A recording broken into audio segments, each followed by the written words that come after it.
Hello friends, कैसे हैं आप? आई होप आप अच्छे होंगे। तो फ्रेंड्स, आज हम चर्चा करने वाले हैं DFCCIL वैकेंसी के बारे में। जैसा आप लोगों को पता है कि इसमें टोटल 535 पोस्ट आई हुई हैं।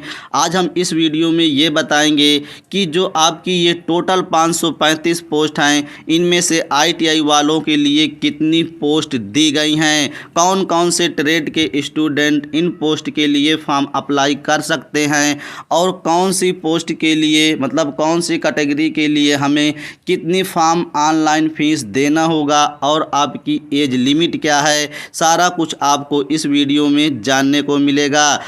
तो फ्रेंड्स, वीडियो स्टार्ट करने से पहले आपको मैं ये बता दूं, अगर आप ITI के स्टूडेंट हैं तो इस चैनल को सब्सक्राइब कर लो, क्योंकि यहाँ पर जितने भी ITI से वैकेंसी निकलती हैं, सारी वैकेंसी की अपडेट यहाँ पर मैं देता हूँ, और उन वैकेंसी से रिलेटेड जो सब्जेक्टें पूछी जाती हैं, सारी सब्जेक्टों को मैं यहाँ पर पढ़ाता हूँ। सो फ्रेंड्स, आइए स्टार्ट करते हैं आज का वीडियो। तो यहाँ पर देखिए, जो हमारी वैकेंसी हैं आपकी DFCCIL में, इसमें दो प्रकार की पोस्ट निकाली गई हैं। पहली पोस्ट आपकी निकाली गई है कि दूसरी पोस्ट निकाली गई है जूनियर एग्जीक्यूटिव की। तो यहाँ पर देखिए, जो आपकी एग्जीक्यूटिव की पोस्ट हैं वो डिप्लोमा और डिग्री वालों के लिए हैं। जो आपकी जूनियर एग्जीक्यूटिव की पोस्ट हैं वो आपको ITI वालों के लिए हैं। तो यहाँ पर देखिए, जो आपकी जूनियर एग्जीक्यूटिव इलेक्ट्रिकल की पोस्ट है, इसमें टोटल आपको 24 वैकेंसी निकाली गई हैं।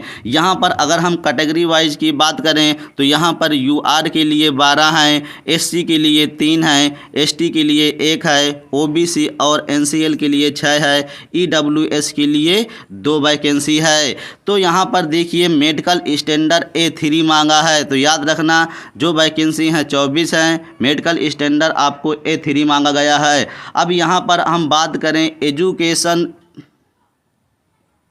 क्वालिफ़िकेशन के बारे में, तो यहाँ पर देखिए, एजुकेशन क्वालिफ़िकेशन में ये मांगा है कि जो आपका हाई स्कूल है वो 60% होना चाहिए।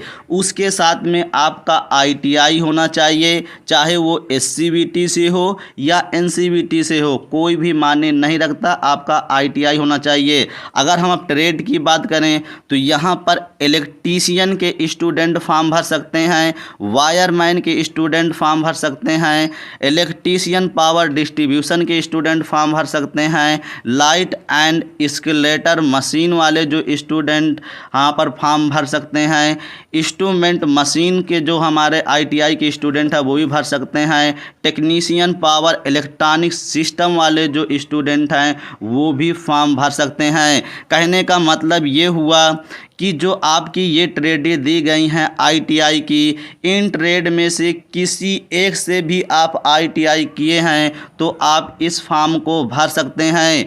दूसरी बात यह है कि जो आपका ITI का सर्टिफिकेट हो वो आपका 60% हो। याद रखना, आपका हाई स्कूल 60% होना चाहिए, जो आप ITI किए हैं वो 60% होना चाहिए।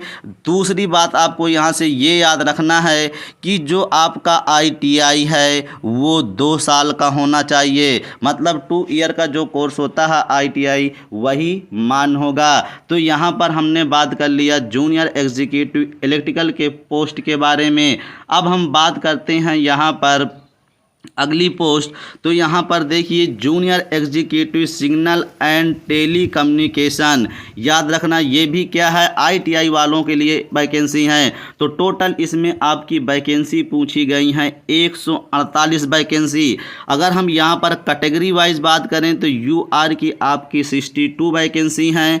यहाँ पर आपकी अगर हम SC की बात करें तो 22 वैकेंसी हैं, ST की बात करें तो 11 वैकेंसी हैं, OBC और NCL की बात करें तो 39 वैकेंसी हैं, EWS की आपकी 14 वैकेंसी हैं। तो यहाँ पर इतनी वैकेंसी कैटेगरी वाइज दी गई हैं। टोटल वैकेंसी आपकी यहाँ पर 148 हैं। अगर हम यहाँ पर मेडिकल स्टैंडर्ड की बात करें तो यहाँ पर A3 मेडिकल स्टैंडर्ड लिया जाएगा। अब हम बात करते हैं एजुकेशन क्वालिफिकेशन के बारे में। तो एजुकेशन क्वालिफिकेशन का आपका हाई स्कूल कितना होना चाहिए, 60% होना चाहिए। और आपका ITI SCBT से हो या NCBT से हो, कोई मतलब नहीं, आपका ITI होना चाहिए। कौन कौन से ट्रेड भर सकते हैं इसमें फॉर्म? इंस्ट्रूमेंट मशीन वाले स्टूडेंट इसमें फॉर्म भर सकते हैं।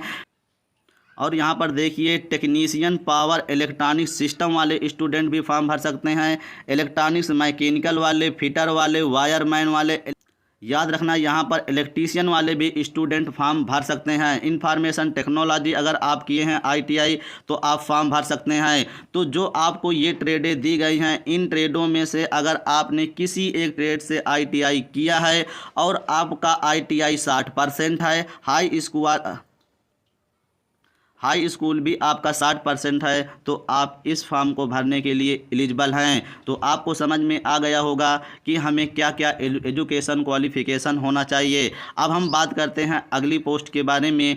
अगली यहाँ पर हमारी पोस्ट है जूनियर एग्जीक्यूटिव मैकेनिकल के लिए। इसमें टोटल आपकी 9 पोस्ट दी गई हैं। इसमें URL की आपकी 6 वैकेंसी हैं, SC की आपकी 1 है, ST की 0 है। याद रखना ST वालों के लिए 0 वैकेंसी हैं, OBC और NCL के लिए 2 वैकेंसी हैं, EWS के लिए 0 वैकेंसी हैं। अब हम यहाँ पर बात करते हैं मेडिकल स्टैंडर्ड की। तो यहाँ पर मेडिकल स्टैंडर्ड आपका A3 मांगा गया है। अब बात करते हैं एजुकेशन क्वालिफिकेशन। तो आपका 60% होना चाहिए हाई स्कूल, आपका ITI कंप्लीट होना चाहिए, NCBT से हो या SCBT से हो। और आपकी कौन सी ट्रेड होना चाहिए? तो यहाँ पर देखिए आपकी ट्रेड फिटर की होनी चाहिए। आपका फिटर ट्रेड से जो आप ITI करेंगे वो 60% आपका होना चाहिए।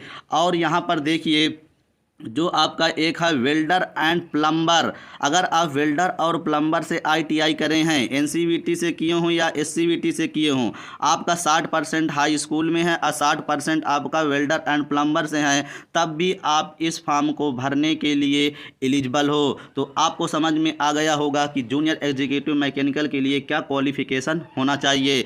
तो यहाँ पर देखिए इतनी ही वैकेंसी आपकी ITI से आई हुई हैं। अब हम बात करते हैं यहाँ पर इम्पॉर्टेंट डेट के बारे में। तो यहाँ पर देखिए जो फॉर्म ऑनलाइन करने की रजिस्ट्रेशन आपकी यहाँ पर डेट दी गई है वो दी गई है आपकी 20/5/2023। अगर हम यहाँ पर बात करें कि हमारी लास्ट डेट क्या है फॉर्म ऑनलाइन करने की, तो वो है 19/6/2023। यहाँ पर आपका करेक्शन डेट याद रखना। करेक्शन डेट मान लीजिए आप फॉर्म भरते हैं, फॉर्म भरते समय आपकी कोई गलती हो जाती है तो आप करेक्शन कर सकते हैं। करेक्शन डेट आपको दी गई है 26/6/2023 और 30/6/2023। मतलब यहाँ पर आपको 4 दिन का समय दिया गया है यहाँ पर करेक्शन के लिए। तो आपको करेक्शन डेट याद रखना है। अब हम यहाँ पर बात करते हैं एग्ज़ाम। जो फर्स्ट स्टेज का आपका एग्ज़ाम होगा वो आपका अगस्त में होगा, वो अगस्त 2023 में होगा, मतलब इसी साल होगा। यहाँ पर आपका जो सेकेंड स्टेज का पेपर है वो आपका दिसंबर 2023 में होगा।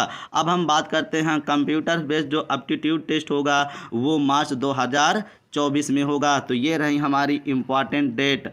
अब हम बात करते हैं यहाँ पर किसकी एज लिमिट की, कि मतलब आपका एज लिमिट कितना होना चाहिए। तो यहाँ पर देखिए मैंने आपको बताया इसमें 2 लेवल की वैकेंसी आई हैं। पहली आपकी एग्जीक्यूटिव, दूसरा जूनियर एग्जीक्यूटिव। तो जो आपको डिप्लोमा और ITI करें हैं वो एग्जीक्यूटिव के लिए एलिजिबल हैं, जो ITI किए हैं वो जूनियर एग्जीक्यूटिव के लिए एलिजिबल हैं। तो यहाँ पर जो आपकी यहाँ पर एज लिमिट दी गई है वो 18 से 30 वर्ष के बीच दी गई है। आपको यहाँ पर ये भी ध्यान देना है कि यहाँ पर एज रिलैक्सेशन भी मिलता है। अगर आप SC ST के स्टूडेंट हैं तो आपको 5 वर्ष का यहाँ पे मिलता है एज रिलैक्सेशन। यहाँ पर अगर आप OBC हैं या NCL कैंडिडेट हैं तो आपको यहाँ पर 3 ईयर का यहाँ पर एज रिलैक्सेशन मिलता है।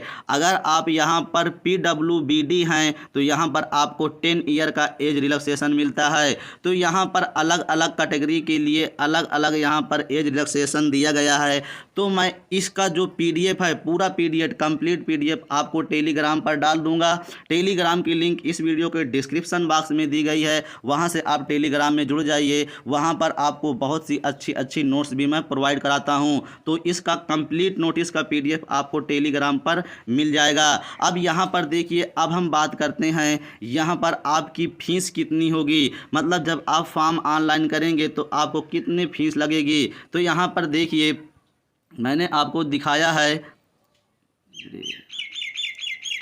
UR OBC EWS के लिए 1000 फीस लगेगी। SC ST और PH के लिए यहाँ पर 0 फीस लगेगी। तो मैंने आपको बता दिया एप्लीकेशन फ़ीस कितनी 1000 लगेगी जनरल के लिए, OBC के लिए, EWS के लिए, SC ST PH के लिए यहाँ पर 0 रुपये लगेगी। तो फ्रेंड्स ये रही कुछ इंपॉर्टेंट जानकारी जो कि मैंने आपको एक एक पूरा डिटेल से बता दिया। तो फ्रेंड्स अगर आप चैनल में पहली बार आए हैं तो चैनल को सब्सक्राइब जरूर कर लेना, क्योंकि यहाँ से ITI से आने वाली सभी भर्तियों के बारे में पूरा डिटेल से मैं बताता हूँ। सो फ्रेंड्स मिलते हैं नेक्स्ट वीडियो में, जब तक के लिए जय हिंद।